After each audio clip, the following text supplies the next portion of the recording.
Hi, everyone. I hope everyone's well. I'm coming to you with more questions from my opera conducting video series. Thanks so much for tuning in and watching. I love the questions.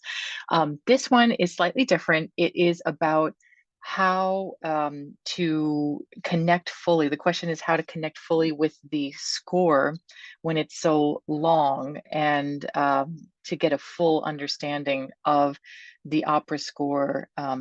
And the full score as opposed to the piano vocal. So I think the response is kind of a many-pronged attack. I know that when I was a piano student and learning my recital pieces, it was not enough for me just to go through the piece again and again and again. The technique was really to chop it up. And for example, if you're doing a Chopin ballade, go to the coda and just do the coda. Then do like two measures before the coda and do that. Go to the first time you get the main theme, then you jump to the second time. And so if you kind of piece it up like this, then you can get to know different parts of the greater whole in a different way than if you just systematically go from point A all the way through to the end of the work without stopping. And so it just gives you more vantage points and more kind of places to hold on to in a macro understanding of the piece, as well as a linear unveiling of the piece or unrolling of the piece.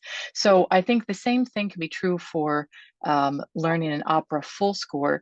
So you want to look at it from many vantage points. You want to look at the architecture. You want to look at the orchestration. You want to look at the orchestration in many different layers too. You want to look at how the violins are interacting with the flutes because they're both upper portions of their section. Then you want to see how, for example, the violins relate to the rest of their section. Are the first and second violins always unison? Are they always at the octave? Are they doing interplay? Does the first violin always have the theme? Or are they doing some kind of an accompaniment that doesn't permit them to have the theme, which is interesting. So where is the theme? Where is the voice being doubled? Is it systematically in the woodwinds? And so on. Ask yourself all these questions. I feel like having a full score in front of you is kind of like having a fascinating person you can have this conversation with. And the more questions you ask, the more rich responses you'll get.